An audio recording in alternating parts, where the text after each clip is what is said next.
అసలు గణేశుడు జ్ఞానఫలాన్ని ఎలా పొందాడో మీకు తెలుసా?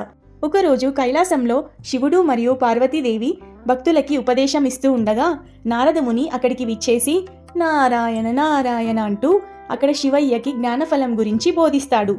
ఇది బంగారంతో కూడి ఉన్న జ్ఞానఫలం. దానికి చాలా ప్రత్యేకత ఉందట.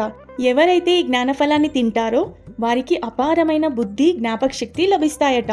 అలా ఈ నారదముని శివుడికి బంగారు ఫలాన్ని ఇస్తాడు.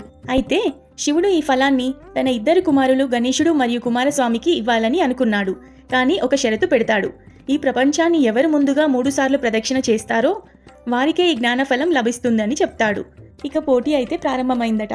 కార్తికేయుడు వెంటనే తన మయూరం మీద ఎక్కి ప్రపంచాన్ని చుట్టేందుకు బయలుదేరాడు.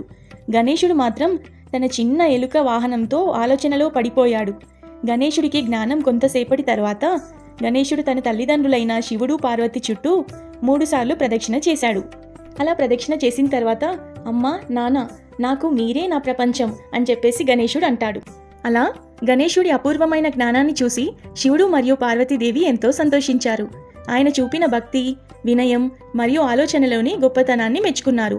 ఆనందంతో ఆయనను ఆశీర్వదిస్తూ ఆ ప్రకాశించే జ్ఞానఫలాన్ని గణేశుడికి అందించారు. ఆ క్షణంలో ఆకాశం నుండి పూల వర్షం కురిసిందట. అంతేకాకుండా దేవతలందరూ ఆనందంతో ఉత్సవం జరిపారట. అది కేవలం విజయం కాదు, జ్ఞానం, భక్తి మరియు వినయానికి లభించిన గొప్ప గౌరవమని గణేశుణ్ణి మెచ్చుకున్నారట.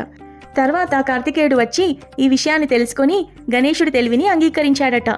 శివుడు మరియు పార్వతీదేవి చాలా ఆనందపడి గణేశుడి జ్ఞానాన్ని మెచ్చుకొని ఆ బంగారు ఫలాన్ని గణేశుడికి ఇచ్చారట.